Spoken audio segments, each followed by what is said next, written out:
Емші апа, ауыл кеші өрістен қайтқан мал тынышталып, адам аяғы саябырсыған кез. Әлде қайдан жарған аттар пайда болды. Ертең кетемін тағы қала, тас үйлер, тас көшелер, машина гүрлі, бірін-бірі танымайтын адамдар әлемі қала. Жиналып жатырсың ба? Иә, ертең жұмыс. Бір күні қала тұрсаңшы, мамама таңғалып қарадым. Ертең жұмыс қой. Жұмысың ешқайда қашпас, ені Емші апаға көрсетіп алайын деп едім. Көші мама, аты жөнің жоқ неменеге барамын? Бұдан ары сөйлескім келмей далаға шықтым. Қараңғылық қоюлана бастапты. Суық. Ойда жоқта пайда болған ақ табан аяғыма оратыла кетті. Жүрегім су ете қалған. Есің дұрыс па ақ табан? Кет. Қызым, бір күн қалсаң еш нәрсе етпес, енді қашан келемін ғой дейсің? Күрсіндім. Бастығымның тіс арасынан сыздақтатып шығатын зәріл дауысы келді құлағыма.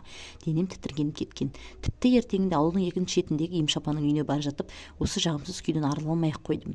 Ауыл сыртындағы жалғыз аяқ жол. Мамам алдыма түсіп алған. Еңкіш тартқан жотасына орамалдан қобырап шығып кеткен ақ шашына қарап көзімді төмен саламын. Мені ертіп келе жатқанына қуанғанынан ол аяғын ширақ басып алға қарай ұмсынып қояды. Қазір көресің ғой, жақсы кісі, ылғи сендерге құмалғашы аштырып тұрамын. Сені баяғыдан көрсеткім келіп жүреді. Жақсы болды. Үйіне жақындаған кезде еңкейіп жерден шыбығылып алды. Иттер бар. Қақпасының алдында келгенде айқайлай бастады. Апа, апа. Ыстық күннің астында осынша жүргендіктен болар, дауысы қарылып шығады. Апа, мен деп айқайлауға кірістім. Сәлден кейін қақпа ашылып, ақ орамал салған кішкентай кемпір көрінді. Өп-үлкен, жел соқса ұшып кететін қауырсындай бір шөкім кемпір. Амансыз ба? Амансыңдар ма? Әжім көмкерген көздерін сығырайтып бізге зер сала қарайды. Содан соң жақындап келіп бетінен сүйді. Қалада қызым ғой, демалысқа келіпті, сізге көрсетіп алайын деп. Келіңдер, келіңдер. Қоңырқай ғана шағын бөлмеге кірдік. Емші апа тым жай қозғалатын, тым жай сөйлейтін кісі екен. Дауысы естілер-естімес ғана үйге кіріп отырғаннан кейін біртүрлі ауырып тұрмын, ұстап көрші деп қолын мамама созды. Иә, дірілдеп тұрсыз ғой тегі. Суық тигізіп алдым ба, білмеймін. Маған қарады да, енді қайтейін жаным, енді не істейін? Ауырып тұрсаңыз әуре болмаңыз. Сөйтейін бе? Ертең келіңдерші, ренжімесеңдер, ертең келіңдерші.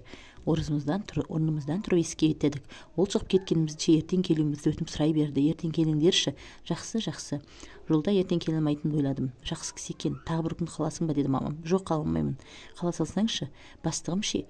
Ертең күтетін болды ғой, балам-ай. Емші апаның сәбиші жаутаңдаған жанары оралды ма ойыма, бірақ қала алмадым. Қалада жұп-жұқа әженің қиылған келбеті есіме жиі түсе берген. Ондайда өзімді әлденеге кінәлі жауап сезінемін.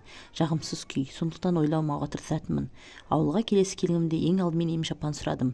Ол кісі қайтыс болып кеткен, деді мамам. Сөйтті де жүзін теріс бұрып әкетті.